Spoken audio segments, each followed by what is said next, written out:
अपने नए टॉपिक की तरफ आगे बढ़ रहे हैं और मैंने ये सब स्वामी के बुक से भी इसमें क्वेश्चन जो निकाला है ये मैक्सिमम स्वामी के बुक से ही है। एक दो क्वेश्चन होंगे जो बाहर से होंगे, जैसे जो लेटेस्ट अमेंडमेंट में से हैं, ये मैक्सिमम स्वामी के बुक से ही है। तो अब हम लोग थोड़ा सा टिल्ट होंगे स्वामी के बुक की तरफ, और क्योंकि स्वामी का बुक बहुत इंपॉर्टेंट है इसके लिए, तो मैं वहाँ से कुछ क्वेश्चन उठाया, कुछ क्वेश्चन अपने से, कुछ क्वेश्चन अमेंडमेंट में से किया हुआ है।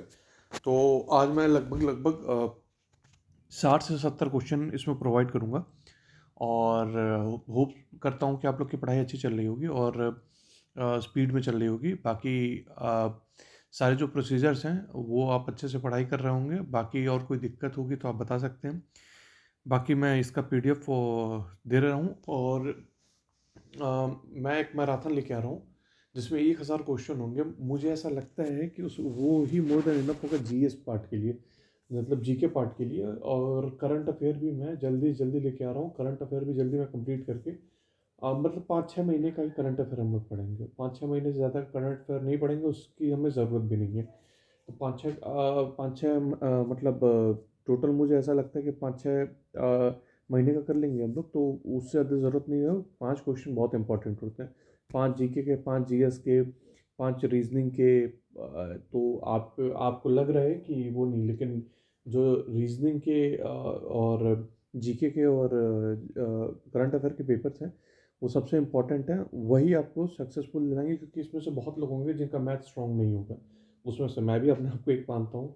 तो जैसे मैं मैथ मेरा ख़राब है, तो मैं आप लोग से मैथ की कोई क्लास नहीं लूँगा। रीजनिंग का मैं ले सकता हूँ, रीजनिंग मेरी अच्छी है, जीके अच्छी है, करंट अफेयर अच्छे हैं, ये सब चीज़ें मेरी अच्छी हैं। थोड़ी चीज़ें मैं आपको समझा सकता हूँ, उसमें कोई दिक्कत नहीं है।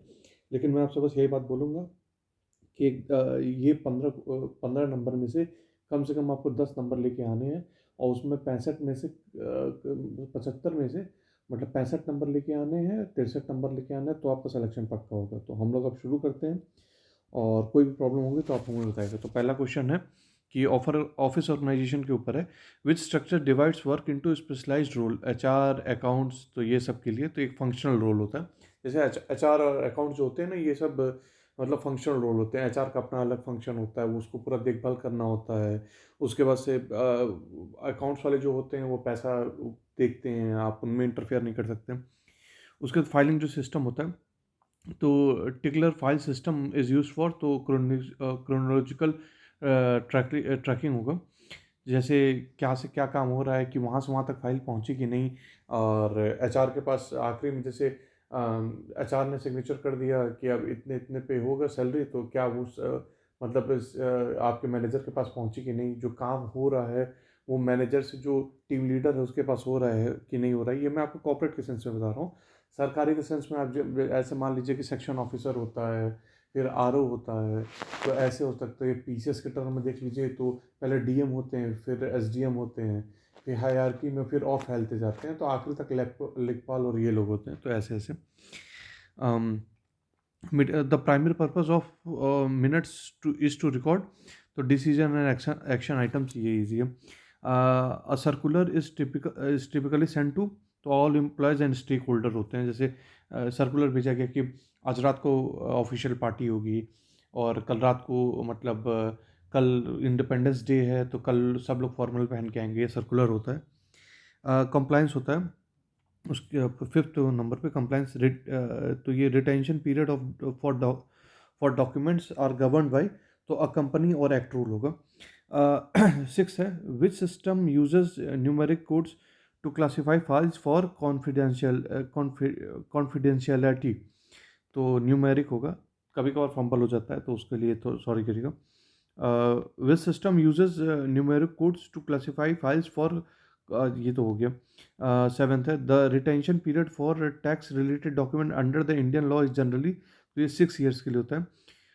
8 है, question registered posts with acknowledgement due RPAD is use for, तो ये बी होगा। लीगल और official communication requiring proof of delivery, तो जैसे मान लीजिए कि कोई चीज़, जैसे पोस्ट ऑफिस का ही आप जैसे कोई चीज़ भेजते हैं, तो आप चीज़ ट्रैक करते हैं ना, तो वही चीज़ ट्रैकिंग ही आप एक तरीके से समझ लीजिए। फिर क्वेश्चन 9 है, incoming mail should first be handled by, तो ये होगा the mail department for sorting and stamping. तो वही चीज़ है, जैसे आज के टाइम में कॉर्पोरेट वाला सिस्टम है, तो जैसे हर चीज़ मेल ही में होता है, आपको छोटे छोटा काम कराना तो मेल में कराना पड़ता है। हाँ, तो उसके बाद से सॉरी, उसके बाद से फिर feasibility report primary focuses on, तो ये होगा practicality and viability of project. मतलब जैसे देखो, जैसे मैं अभी बोलूँ कि गंगा जी के किनारे कोई बहुत बड़ी बिल्डिंग बनानी हो तो लोग नहीं देंगे, फिजिबिलिटी नहीं है, क्योंकि वो बिल्डिंग गिर जाएगी। और सॉइल, जैसे सॉइल चेक के लिए होता है, जैसे वीआईपी मूवी आपने कहीं देखी होगी अगर आप लोग में से किसी ने, तो उसमें जो सॉइल जो चेक होता है वो फिजिबिलिटी बताता है कि क्या इस पर कितनी भारी बिल्डिंग खड़ी हो सकती हैं, या कौन से एरिया में कितनी बिल्डिंग खड़ी हो सकती हैं, तो इसको बोला जाता है फिजिबिलिटी। जैसे एम्स एक जैसे आप लोग कल को एम्स में जाएंगे तो ये बात होगी कि एम्स में एक साथ कितने पेशेंट रखे जा सकते हैं, एक बार में कितने डॉक्टर की ज़रूरत होगी, तो ये सब चीज़ें फिजिबिलिटी देखी जाती हैं। उसके बाद क्वेश्चन है, the index in a report helps reader, तो ये लोकेट स्पेसिफिक सेक्शन क्विकली। तो जैसे मान लीजिए कि सबका अलग अलग जैसे फाइल बना रहता है ना, हर आपका भी ऑफिस में जाएंगे तो जो सिस्टमेटिकली फाइल बना रहता है कि ये अकाउंट्स डिपार्टमेंट की फ़ाइल है, ये एडमिनिस्ट्रेशन डिपार्टमेंट की फ़ाइल है, और ये टेक्निकल डिपार्टमेंट की फ़ाइल है, तो ऐसे ऐसे वो ढूंढने में इजी रहता है। अम, उसके बाद इंडेक्स, तो ये मैंने आपको बता दिया। 12 है, ब्रीचिंग क्लाइंट कॉन्फिडेंशियलिटी में लीड टू, तो ये होगा लीगल पेनल्टीज और लॉस ऑफ ट्रस्ट। तो दोनों चीज़ें, जैसे मान लीजिए ये दो चीज़ में होता है, एक तो डॉक्टर और फिड्यूशरी का बारे में आपने आप सुना होगा, अगर कुछ आप लोग जानते होंगे तो। डॉक्टर मतलब डॉक्टर और पेशेंट का जो रिलेशन होता है, और जो एक लॉयर और एक क्लाइंट का होता है, वो फिड्यूशरी पे काम करता है। उनकी सारी चीज़ें आपको कॉन्फिडेंशियल रखनी होती हैं, आप चीज़ें बता नहीं सकते हो अनटिल अनलेस वो लार्जर पब्लिक के मतलब एग्जैक्ट वर्ड नहीं आता रहा, उसको हार्म ना करे, मतलब लार्जर पब्लिक के लिए हार्मफुल ना हो, तो ये सब चीज़ें होती हैं। अम, उसके 13 है, which document required an NDA non disclosure agreement, तो ये होगा शेयरिंग प्रोप्राइटरी बिजनेस स्ट्रेटजीज, तो ये होता है। ERP enterprises resource planning software is use to, तो ये होगा integrate core business process, HR, finance, inventory, मतलब ये सारे के सारे इंटरकनेक्टेड जो रहते हैं। Digital signatories under IT act 2000 are legally valid in India for, तो कॉन्ट्रैक्ट ई फाइलिंग। एक्चुअली इसमें से यूपीएससी में क्वेश्चन पूछा था डिजिटल सिग्नेचर के बारे में, ये शायद 2021 या 22 में पूछा था। लेकिन ये कुछ क्वेश्चन और था, ये क्वेश्चन नहीं था, ये तो बहुत इजी हो गया कि ये तो इसका कॉन्ट्रैक्ट ई फाइलिंग होगा। जैसे ई फाइलिंग पे सिग्नेचर आप देखते होंगे कई बार। अम, उसके बाद से फिर है 16 है, the Pareto principle 80-20 rule in the time management states, तो ये 80% of outputs result from 20% of input. इसको बोल सकते हैं कि जैसे स्मार्ट वर्क, आपके लिए ही मैं एग्जांपल दूँ तो जैसे आप लोग स्मार्ट वर्क अभी करो, जैसे बहुत लोग बोलते हैं कि पूरा बुक पढ़ लिया जाए, तो अभी बुक पढ़ने का टाइम नहीं है। अगर आपको पूरा बुक पढ़ना है तो सो फॉर सो गुड है, लेकिन जो प्रैक्टिकलिटी यही चीज़ होती है कि आप अभी जो सबसे इम्पोर्टेंट पार्ट है वो पढ़िए, प्रीवियस ईयर क्वेश्चन पेपर देखिए, बस हो गया। उसका 17 है, कैंट चार्ट इज़ प्राइमरली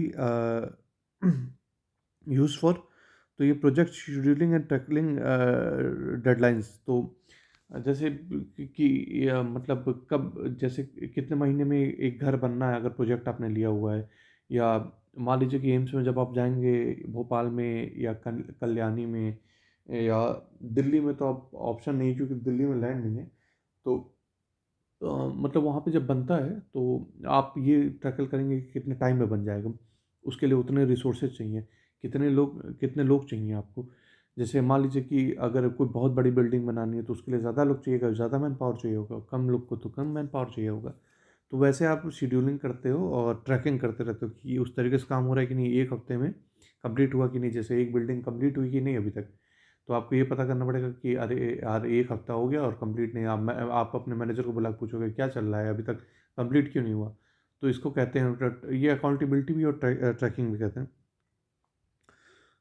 उसके बाद से प्रोक्योरमेंट और इन्वेंट्री के ऊपर क्वेश्चन है। अब purchase requisition is initiated by, तो the department needed good and services, जैसे कोई भी है, जैसे मुझे गाड़ी चाहिए, तो जैसे डिपार्टमेंट डिपार्टमेंट होता है ना, जैसे अकाउंट्स डिपार्टमेंट का कोई ऑफिसर होगा तो वो बोलेगा कि मुझे गाड़ी चाहिए, मुझे ये पेन चाहिए, मुझे ये चाहिए, तो जो एडमिनिस्ट्रेशन वाला होता है वो पास कराता है बिल, तो ये सब चीज़ें होती हैं।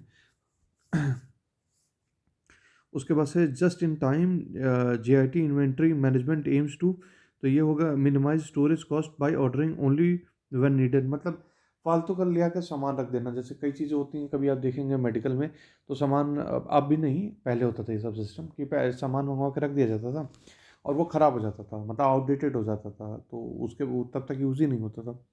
तो उस जब ज़रूरत पड़े तो ही फिर उसको मंगाया जाए, इस चीज़ का होता है कि जस्ट इन टाइम, मतलब हर हफ्ते मंगाओ या 2 दिन पहले मंगाओ, ऐसे ऐसे करके। उसके बाद से है the minimum notice period for an annual general meeting under the Companies act, तो ये होगा 21 डेज होना चाहिए कम से कम।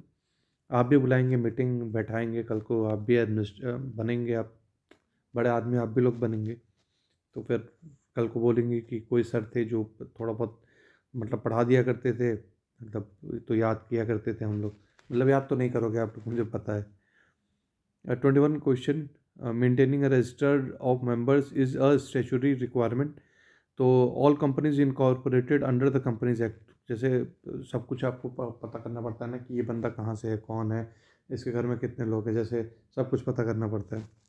उसके बाद से फिर question 2, the audit committee of a company is responsible for, तो ये होगा overseeing financial reporting and internal controls, तो जैसे वही कि कितना खर्च किया या कितना खर्च नहीं किया, या वही सब है कि पेट्रोल पे कितना खर्च हो रहा है, रेगुलर ये सब चीज़ें जो होती हैं, ये तो इजी है, ये जो आप लोग समझे जाएंगे। quorum for board meeting is usually defined, तो ये होगा 1/3 ऑफ द टोटल डायरेक्टर और 2 directors whichever is higher. Director आपके यहाँ भी होंगे, डिप्टी डायरेक्टर होते हैं जो कि डेपुटेशनल पोस्ट होता है। अब ये मैंने दूसरा टॉपिक लिया है, मतलब ऐसे ही ऑफिस ऑर्गेनाइजेशन से, तो ये थोड़ा फंक्शनल डिविजनल और मैट्रिक्स स्ट्रक्चर वाला जो है, तो सैम्पल क्वेश्चन कुछ ऐसे हैं कि which office structure combines vertical hierarchy with project team, तो इसका मैट्रिक्स होगा। जैसे इसका सिर्फ आंसर मैंने दिया हुआ है, तो फाइलिंग रिकॉर्ड्स मैनेजमेंट, तो अल्फ़ान्यूमेरिक न्यूमेरिक जियोग्राफिकल सिस्टम, तो इसका वही है, retention policies destruction of records, तो सैम्पल द जोग्राफिकल फाइलिंग, मतलब इसका जैसे ये क्वेश्चन इसके ऊपर है, the geographical filing system is ideal for, तो ऑर्गेनाइजिंग डॉक्यूमेंट बाय लोकेशन, तो जैसे मान लीजिए कि जैसे कहीं आप जो पोस्ट का वो करते हैं, जैसे मैं एग्जांपल एम्स दिल्ली का ही, तो अभी जैसे एग्जामिनेशन हो रहा है, तो जैसे हायरार्की जैसे होगी कि मान लीजिए कि टॉपर्स एम्स दिल्ली को चुन रहे हैं और सेकंड टॉपर एम्स भोपाल को चुन रहा है, थर्ड टॉपर एम्स ऋषिकेश को, ऋषिकेश हालांकि अभी कोई सीट नहीं है, मैं किसी का नाम ले रहा हूँ, कल्याणी का, गोरखपुर का, किसी का भी नाम ले रहा हूँ।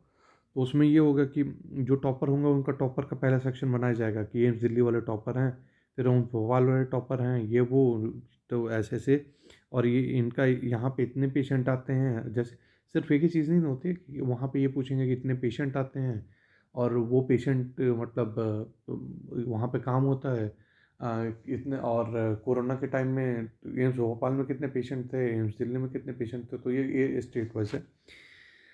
उसके बाद से फिर मीटिंग्स एंड मिनट्स होगा, जैसे इसके अंदर आ जाता है notice, agenda, quorum, resolution, types of meeting, AGM, EGM, इस टाइप के, और इसके ऊपर क्वेश्चन है कि special resolution requires approval by, तो 75% ऑफ मेजोरिटी ऑफ मेंबर्स होना चाहिए, वही थोड़ा पार्लियामेंट वाला थोड़ा समझ लीजिए।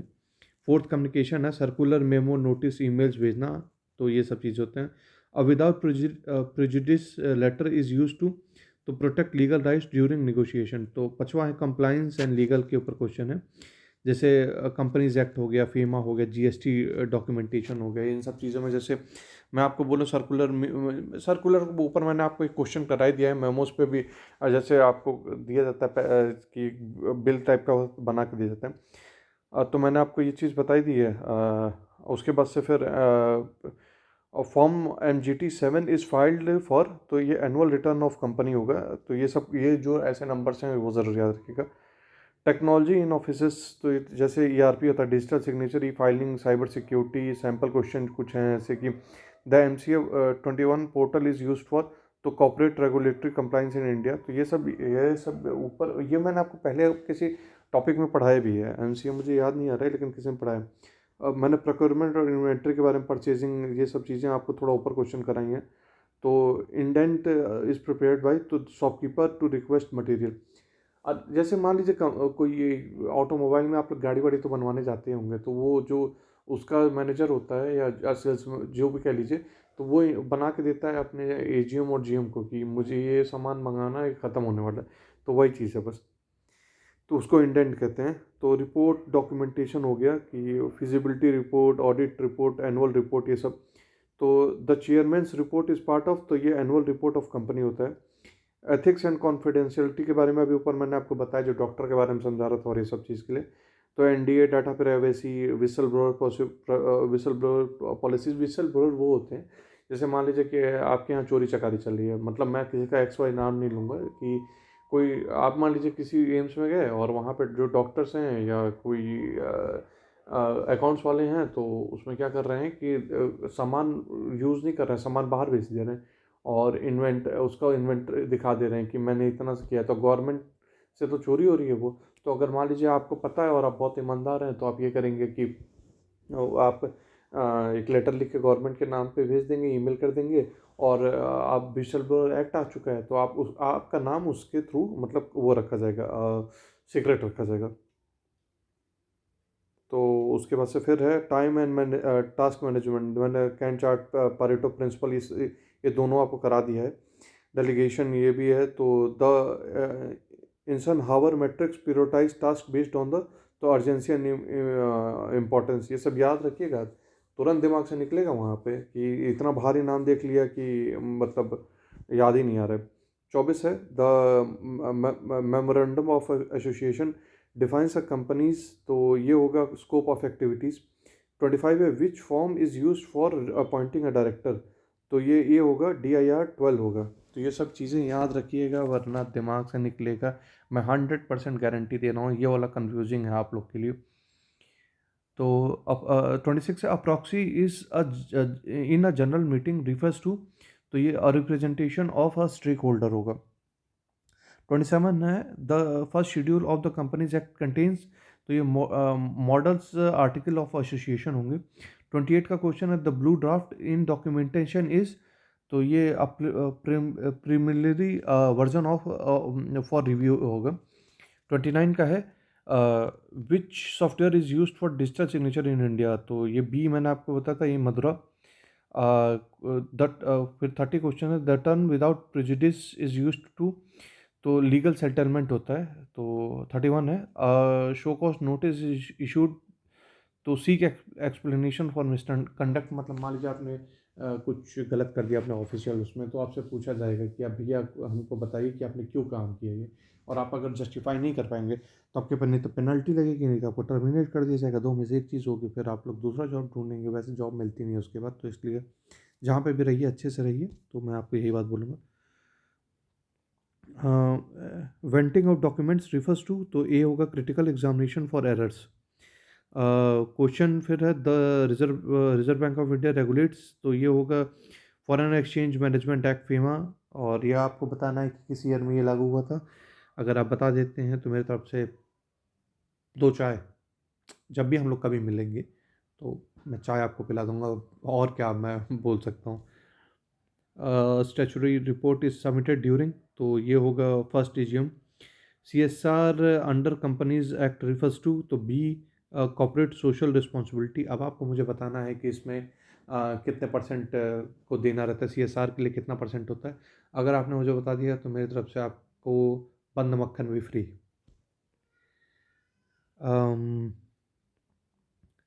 उसके बाद से है the chit fund act governs, तो ये होगा saving scheme with periodic options, तो ये होगा। 37 है a quorum for an EGM extraordinary general meeting requires to, तो ये varies by companies and by their laws. 38 है e way bill related to, तो ये होगा GST compliance for good and transportation. ये सब क्वेश्चन देखिए इसमें कुछ समझाने के लिए है नहीं, जहाँ समझाने के लिए वहाँ मैं आपसे चाय और बंद मक्खन का तो वादा कर ही चुका हूँ, अगर आप मुझे सही जवाब देते हैं तो, और नहीं देते हैं तो आप लोग मुझे चाय और बंद मक्खन खिलाएंगे और पिलाएंगे, मतलब चाय, कहीं और मत जाइएगा आप लोग। फिर है 39 the register of companies R O C is appointed under, तो ये होगा कंपनीज एक्ट 2013, और ये आखिरी है 40वां नंबर, जो कि ये इस पार्ट का 40वां नंबर है। उसके ऊपर मैंने 20 22 25 30 क्वेश्चन ऐसे ही कुछ करा दिए हैं, तो वो भी होगा। Preferential share entitled holder to, तो ये होगा fixed dividend before the equity share holder, तो इसका ये पार्ट मैंने कंप्लीट कर दिया है। और ये मतलब थोड़ा कंफ्यूजिंग होगा, आप लोग सोच रहे होंगे कि ये हो जाएगा, नहीं, अभी इसके आगे मैं और पार्ट लेके आऊँगा। ये स्वामी स्वामी के थोड़े बुक से क्वेश्चन आता था। तो आप लोग चाय पानी पीते रहिए, एंजॉय करते रहिए, हेल्थी रहिए, और अच्छा लग रहा है तो मुझे सब्सक्राइब भी करते रहिए। और टेलीग्राम का तो मैंने दिया ही है, कोई और प्रॉब्लम जो जो लोग मुझे कर रहे हैं मैसेज, उनका मैं सबका रिप्लाई कर रहा हूँ। तो आप लोग अपने आराम से पढ़ाई करते रहिए, इसके आगे मैं और टॉपिक बना के लेके आता हूँ। बाकी कोई और ज़रूरत होगी तो आप मुझे बता सकते हैं। मस्त रहिए, एंजॉय करिए, और एकदम जॉली मूड के साथ ये पेपर आपको देना है और निकालना है। यही मेरी शुभकामनाएं आपके साथ हैं। तो best of luck, take care and good night, फिर मिलते हैं कल, बाय।